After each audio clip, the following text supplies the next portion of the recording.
The first human ship to enter galactic conquered space was small and slow.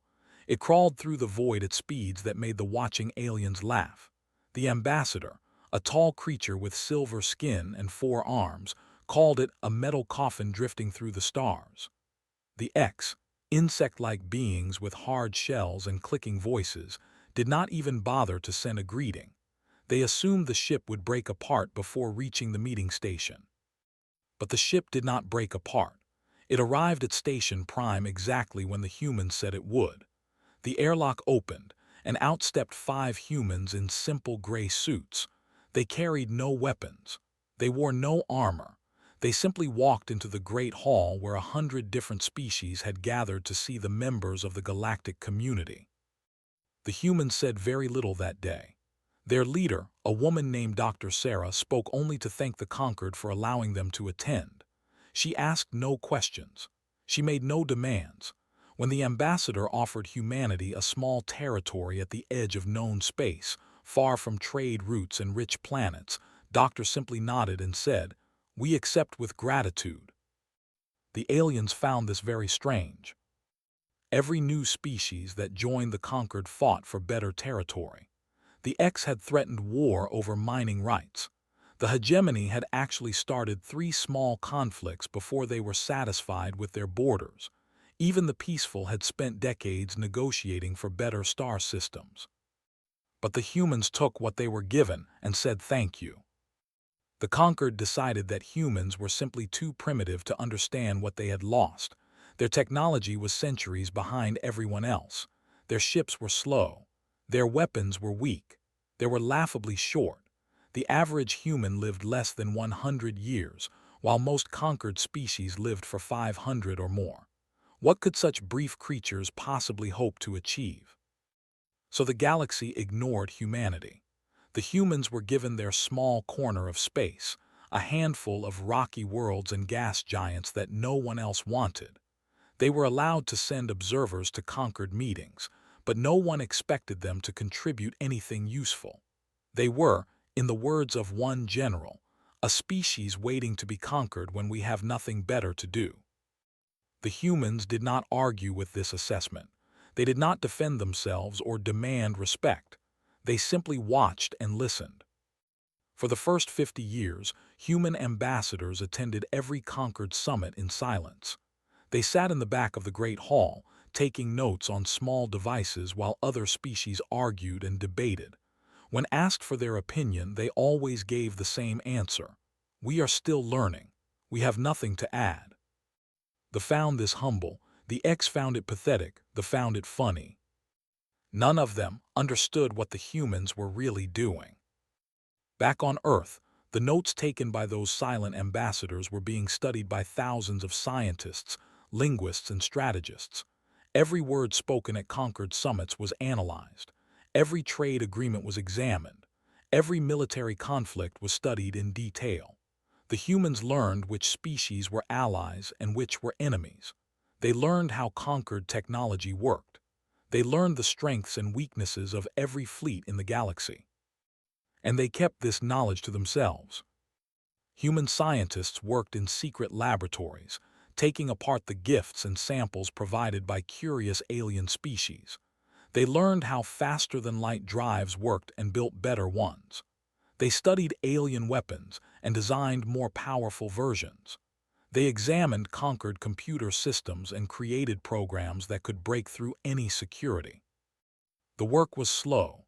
Humans lived short lives, and each generation had to pass their knowledge to the next, but they were patient. They had a plan that would take centuries to complete, and they were willing to wait.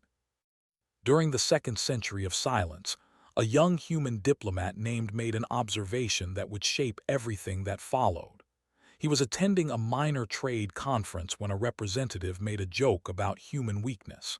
The aliens in the room laughed, smiled politely, and said nothing. But that night, he wrote a report that was read by every leader on Earth. "They do not see us as a threat," wrote. "They see us as furniture. We are background noise to them, something to be ignored until they need our resources or our space. This is not a disadvantage. This is an opportunity. Let them laugh. Let them ignore us. Every year they underestimate us is another year we can prepare. The report was classified at the highest level. Its contents were never shared with anyone outside Earth's government, but its message became the guiding principle of human galactic policy. Stay silent, stay small, and stay ready. The hegemony tested human borders several times during these years. Their ships would enter human space without permission, scanning planets and taking samples. Sometimes they would demand tribute from human colonies, threatening destruction if payment was not made. The humans always paid. They never fought back. Each incident was recorded. Each ship was tracked. Each threat was added to a database that grew larger every year. On a space station orbiting Jupiter, human admirals studied these records and planned for a war that might not come for another 100 years.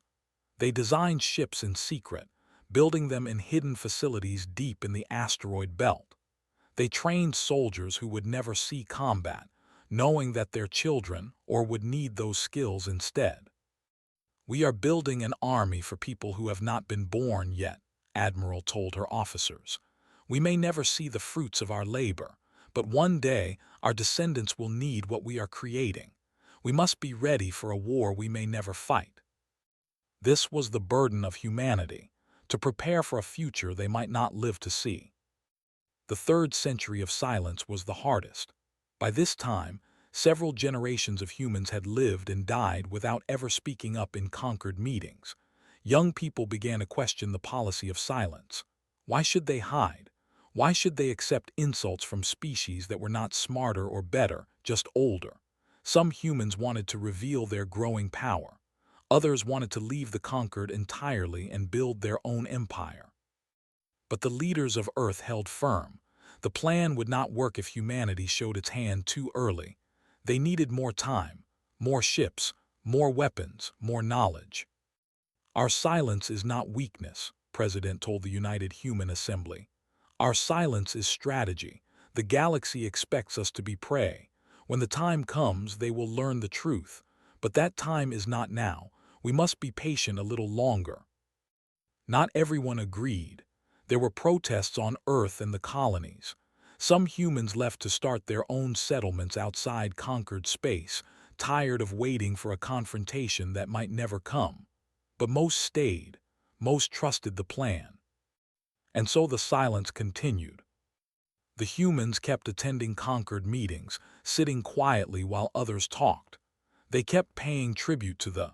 They kept accepting insults with polite smiles. And they kept building, hidden away in the dark spaces between their worlds. By the end of the 3rd century, the human fleet numbered over 10,000 ships. Most were hidden in the cloud, the distant region of ice and rock at the edge of the solar system, where no alien had ever bothered to look. Others were disguised as mining vessels or cargo ships, their weapons and armor concealed beneath ordinary hulls. Human soldiers trained constantly, preparing for a war they hoped would never come but knew probably would. They studied tactics. They learned weak points. They practiced fighting in every environment, from the vacuum of space to the crushing depths of ocean worlds. And through it all they stayed silent. The galaxy still saw humanity as the mute prey, the weak species that would be conquered whenever someone felt like conquering them. The still joked about how easy it would be to take human space. The X still clicked their mandibles in amusement whenever a human ambassador entered the room. The poor creatures who had accepted such terrible territory. None of them knew what was waiting in the darkness. None of them suspected that the quiet humans had been preparing for 300 years. And none of them understood that humanity's silence was not a sign of weakness or fear. It was patience. It was discipline. It was a species that had learned from every war in human history, every mistake and every triumph, and had decided to do something new. They would not fight until they were ready. They would not speak until they had something to say.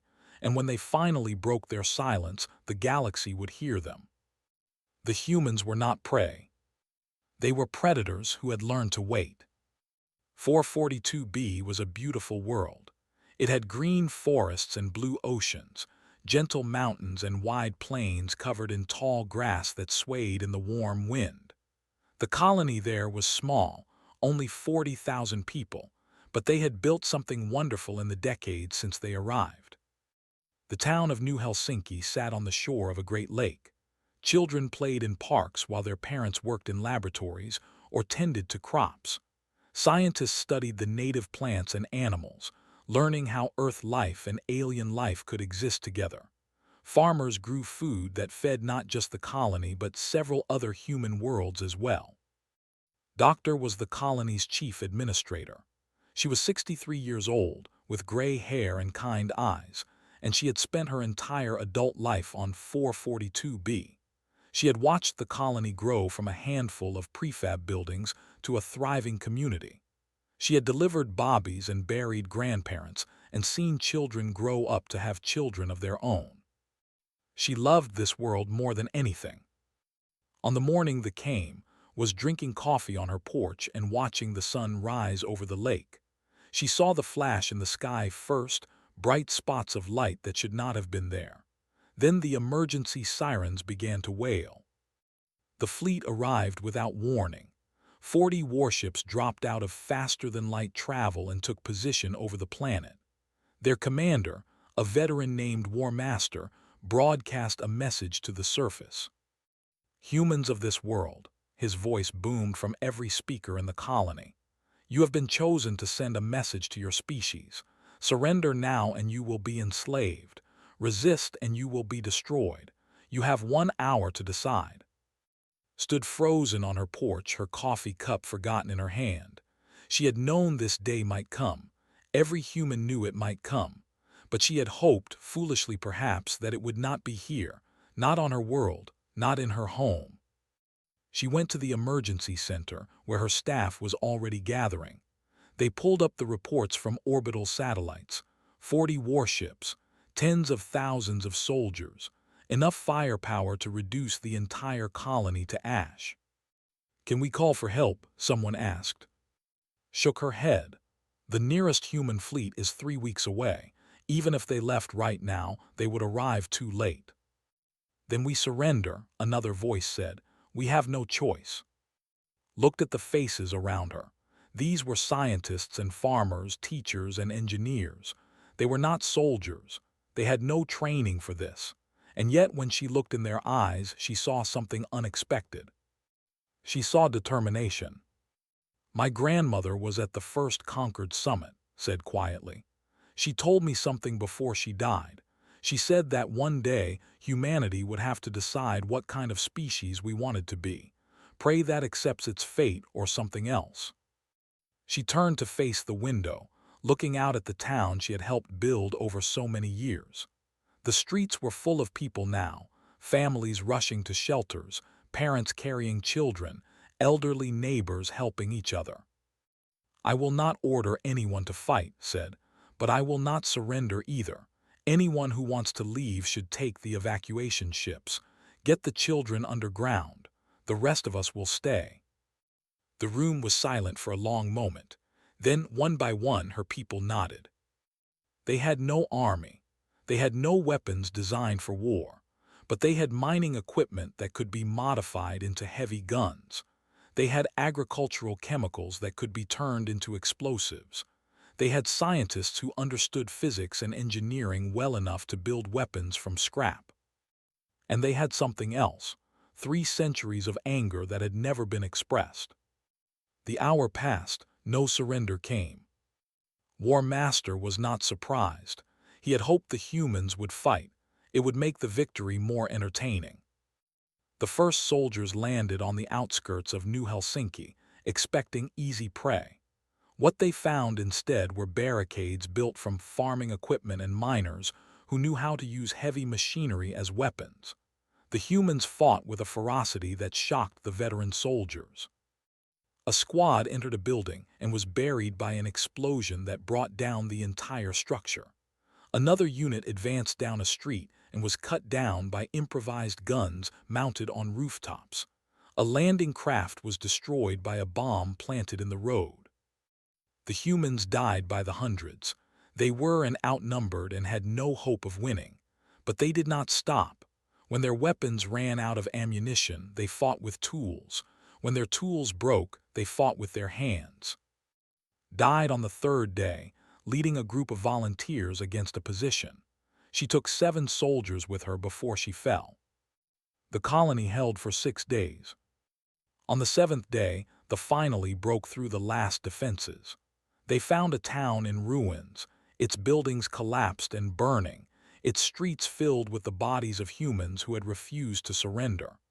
They found underground shelters where children had been hidden, too deep for the sensors to detect. They found a message carved into the wall of the emergency center, written in the human language that most could not read. A translator eventually deciphered it. "We were not prey, remember us." War Master stood in the ruins of New Helsinki and felt something he had not felt in a long time: uncertainty. The humans were supposed to be weak. They were supposed to surrender. No one had told him they would fight like this. He ordered the destruction broadcast across conquered channels anyway. A warning to the mute prey: resist us and this is what happens. The broadcast reached Earth during a session of the United Human Assembly. The Great Hall fell silent as the images played on every screen. Burning buildings, bodies in the streets, the shattered remains of a peaceful colony that had only wanted to grow food and study plants. Director Helena rose from her seat. She was the great-granddaughter of Dr. Sarah, the woman who had led humanity's first delegation to the conquered 300 years ago. Helena had spent her entire life preparing for this moment, hoping it would never come, knowing that it probably would. She walked to the center of the hall, where a podium waited. She looked at the representatives of every human world, all of them watching in horror as the broadcast continued to play. "Turn it off," she said quietly. The screens went dark. Helena stood in silence for a moment, gathering her thoughts. Then she spoke. 300 years ago, my ancestor accepted a small corner of space and said thank you. 300 years ago, humanity began its long silence. We watched, we learned, we prepared. She looked at the faces around her, seeing the grief and the anger and the fear. 40,000 of our people are dead, not because they were soldiers, not because they threatened anyone. They died because we were seen as weak, because we were seen as prey. Her voice grew stronger. Today, the silence ends. Today, the galaxy learns what humanity has become. The doors of the assembly hall opened, and Admiral James entered. He was Helena's grandson, 32 years old, the youngest admiral in human history. Behind him came a procession of military officers, each one carrying a data pad. The coordinates of every military installation are now being transmitted to conquered intelligence networks, Helena announced. Every hidden base, every supply depot, every shipyard, information we have gathered over 3 centuries and never revealed. She paused. And in 3 hours, the human fleet will emerge from the cloud and begin its advance toward space. The assembly erupted in chaos. People shouted questions, some wept, others cheered. Helena waited for quiet before continuing. We did not want this war. We spent 300 years hoping it would never come, but they have made their choice, and now we will make ours. She turned to face the cameras that would broadcast her words across the galaxy. To the galactic conquered, we have been patient. We have been quiet. We came to you as newcomers to a vast and ancient galaxy, and we listened because we wanted to understand. We wanted to learn who you were. Her voice rang with 3 centuries of waiting, 3 centuries of silence, 3 centuries of preparation. Now you will learn who we are. The human fleet emerged from darkness, like a wave rising from a still ocean. 10,000 ships had hidden in the cloud for decades, waiting for a call that might never come. Now they moved as one, their engines burning bright against the black void of space. Destroyers and cruisers, carriers and battleships, vessels designed in secret and built with patient care over generations. They detected them too late. War Master was still on 442B when the reports came in. He read them 3 times, certain there must be some mistake. The mute prey had no fleet. Everyone knew that. They had only a handful of patrol ships and cargo vessels, barely enough to protect their trade routes. But the reports did not lie. The humans had more ships than the entire hegemony, and they were coming. Ordered an immediate retreat. His fleet gathered above the ruined colony and prepared to jump to faster-than-light speed. But when they activated their drives, nothing happened. Human hackers had spent years studying computer systems. They knew every code, every password, every weakness. When the ships tried to flee, they found their navigation systems locked, their weapons offline, their communications jammed. They were trapped. Admiral James commanded the human fleet from the bridge of the battleship, Remember New Helsinki. He watched on the tactical display as his ships surrounded the force. "Open a channel to the enemy, Commander," he ordered. Appeared on the screen, his face twisted with rage. "What is this? You cannot do this. You are prey. You are nothing." James looked at the alien who had ordered the destruction of 40,000 innocent people. He felt the anger burning inside him, the same anger that had burned in every human for 3 centuries. But he did not let it show. He had been trained to be cold, to be precise, to be everything the thought humans could never be. "You made a mistake," James said quietly. "You thought our silence was weakness. You thought our patience was fear. You were wrong." He nodded to his weapons officer. "This is for 442B." The human fleet opened fire. The battle lasted less than an hour. Ships exploded one after another, their crews unable to fight back against weapons that should not have existed. Human missiles struck with precision that the galaxy had never seen. Human fighters flew circles around pilots who had never faced a real challenge. When it was over, only 3 ships remained, their engines destroyed, their crews waiting for death or capture.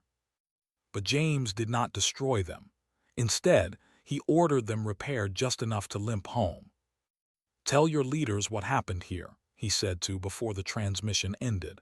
"Tell them that humanity remembers every insult, every threat, every colony you bullied and every tribute you demanded. Tell them we are coming." The 3 ships limped away, carrying a warning to the war had begun. Across the galaxy, the news spread faster than light. The mute prey had a fleet. The mute prey had destroyed a battle group in less than an hour. The mute prey were not prey at all. The ambassador sent a message to Earth, asking if humanity needed assistance. The offer was politely declined. The ex-High Council demanded an explanation. How had the humans hidden such power? How had they developed such technology? The questions went unanswered. The hegemony mobilized every ship they had. There was 3 weeks away from human space at maximum speed. They would meet the human fleet in the middle, in the empty void between stars, and teach these upstart creatures a lesson they would never forget. Or so they thought. The human advance was methodical and precise. Admiral did not rush toward the enemy. Instead, he attacked supply lines. His ships appeared at outposts, destroyed them, and vanished before reinforcements could arrive. They targeted fuel depots and ammunition stores, shipyards and repair facilities. Within a month, the fleet was running low on supplies. Their ships were damaged and could not be fixed. Their soldiers were hungry and afraid, and the humans just kept coming. On Earth, Director Helena addressed the Galactic Concord one final time. "We do not seek conquest," she said. "We do not want an empire. We want only one thing, justice for our dead. They chose to make an example of 442B. Now we will make an example of them." She looked directly into the cameras, speaking to every species that had laughed at humanity for 300 years. "Learn from this. Remember this. Humanity does not forget. Humanity does not forgive. and humanity does not stay silent forever. The transmission ended. The conquered watched in stunned silence as the war continued. Species that had dismissed humans as primitive and weak now scrambled to understand what they had missed. How had the mute prey become this? Some began searching through old records, looking for clues. They found notes from conquered summits, questions that human observers had asked decades ago. Questions about technology and military tactics, about trade routes and political alliances. Questions that had seemed innocent at the time but now looked very different. The humans had been studying them. For 300 years, humanity had sat in silence and learned everything there was to know about the galaxy. And now that knowledge was being used. They made their last stand above there. Every ship they had left gathered to defend the planet where their species had been born. They outnumbered the human fleet 3-1. Surely, they thought, numbers would be enough. They were wrong. The Battle of Prime lasted 11 hours. Human ships moved with perfect coordination, each one knowing exactly where to be and when to be there. Commanders tried every tactic they knew, but the humans had studied those tactics for centuries. Every move was anticipated. Every strategy was countered. When the fighting ended, the fleet was destroyed. Their orbital defenses were rubble. Their proud warships were scattered wreckage drifting in the void. Admiral brought his ship into orbit above the. He looked down at the planet where so many innocent lives had been threatened, where soldiers had trained to conquer and enslave. He could have destroyed them. The human fleet had enough firepower to burn the surface clean of life. But that was not what humanity had come to do. "Open a channel to the planetary government," James ordered. The High Commander appeared on the screen. He was old, his scales faded and cracked, his eyes filled with defeat. "Why?" the commander asked. "You could have surrendered 442B, 40,000 lives for peace. Why did you choose this?" James thought of the colony he had never seen, the people he had never met, the children who had hidden in underground shelters while their parents fought and died above them. "Because those 40,000 were ours," he said, "and now the galaxy knows what that means." The war ended that day. The hegemony surrendered unconditionally. Their fleet was disbanded. Their territory was divided among their former subjects. Their leaders were tried for crimes against humanity and against peace. The galaxy had learned its lesson. In the years that followed, humanity took its place at the center of conquered politics. No longer silent observers, human ambassadors now spoke with authority and confidence. They proposed new laws protecting weaker species from aggression. They established trade agreements that benefited everyone, not just the powerful. And whenever a new species joined the conquered, wondering what role they might play in the great galactic community, they were told the story of humanity. The story of a species that arrived with nothing and accepted insults with patience. The story of a people who spent 3 centuries learning and preparing, who never forgot an offense but waited for the right moment to respond. The story of colonists who fought to the death rather than surrender their home. The story of silence that ended with a roar. On 442B, the colony was rebuilt. New Helsinki rose from the ashes, its streets lined with monuments to those who had fallen. Children played in parks named after heroes. Scientists returned to study the green forests and blue oceans. And at the center of town, in a plaza that caught the morning sun, stood a statue of. She was carved from white stone, her eyes looking toward the sky, her expression calm and determined. On the base of the statue, they inscribed the words she had carved into the emergency center wall, the last message from a colony that refused to surrender. "We were not prey, remember us." Humanity remembered. Humanity always remembered. And the galaxy would never forget.